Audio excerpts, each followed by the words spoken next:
Good evening from Washington, D.C., a city that has seen almost everything but nothing in recent history, at least like what we saw today. A current senior administration official admitting to being part of the resistance inside the Trump administration. Let's just think about that for a moment. A current senior official working in this White House, writing in secret to alert the American people about what he or she is witnessing and attempting to prevent the President of the United States from doing. A current senior official working with others inside the administration to frustrate actions by the president that they believe would actually harm the country. The headline by this anonymous person reads, "I am part of the resistance inside the Trump administration." But the headline is not even the most stunning part of what this person has to say. The official writing in the New York Times, quote, "We believe our first duty is to this country, and the president continues to act in a manner that is detrimental to the health of our republic. That is why many Trump appointees have vowed to do what we can to preserve our democratic institutions while thwarting Mr. Trump's more misguided impulses until he's out of office." This is not some Democratic operative writing this. This is somebody working in the Trump administration. This comes, of course, just one day after details emerged from Bob Woodward's book, details that sound very similar to what the senior official is saying. Listen to what else this official says about the president. Quote, "The root of the problem is the president's amorality.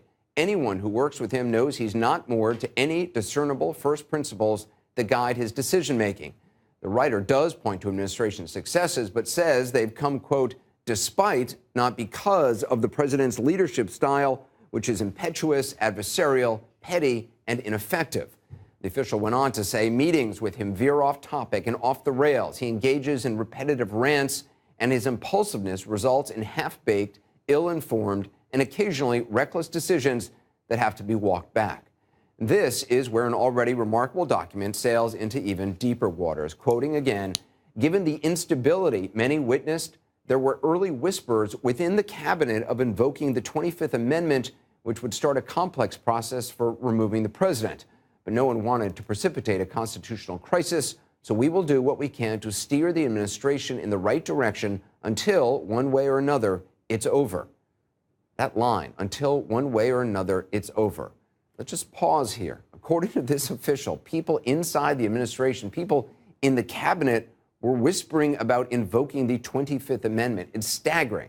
This is not by any means normal. The 25th Amendment, of course, provides for the removal of a president who's no longer fit to serve.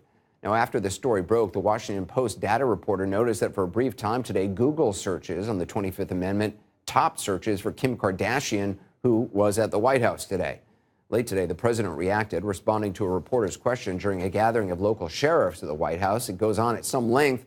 We've cut out a long digression on the economy, but it's important to hear the fullness of the president's reaction so you can get a better sense of the tone and perhaps his frame of mind. This is what we have to deal with. And, you know, the dishonest media, because you people deal with it as well as I do, but it's really a disgrace. I will say this. Nobody has done what this administration's done in terms of getting things passed and getting things through. Nobody has ever done in less than a 2-year period what we've done. So when you tell me about some anonymous source within the administration, probably who's failing, and probably here for all the wrong reasons. No. And the New York Times is failing. If I weren't here, I believe the New York Times probably wouldn't even exist. And someday,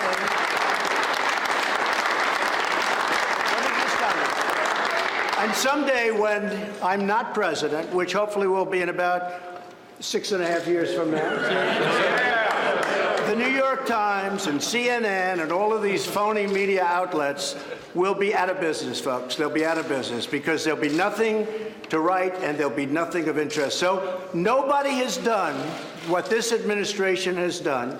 And I agree, it's different from an agenda, which is much different than ours, and it's certainly not your agenda, that I can tell you. Thank you. It's about open borders. It's about letting people flee into our country. It's about a disaster and crime for our country. So they don't like Donald Trump, and I don't like them because they're very dishonest people. Remember this also about the New York Times. When I won, they were forced to apologize to their subscribers. They wrote a letter of apology. It was the first time anybody's ever done it because they covered the election incorrectly.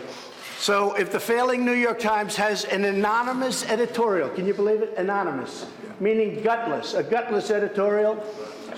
We're doing a great job. The poll numbers are through the roof. Our poll numbers are great.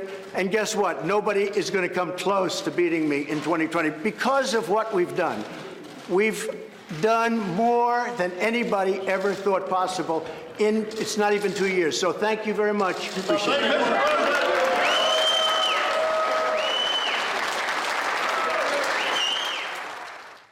Those are current law enforcement personnel, by the way. The president earlier this evening, and after that, a one-word tweet, all caps, treason. That wasn't all. Just a few minutes ago, he tweeted again, quoting now, does the so-called senior administration official really exist, or is it just the failing New York Times with another phony source? If the gutless anonymous person does indeed exist, the Times must, for national security purposes, turn him/her over to government at once.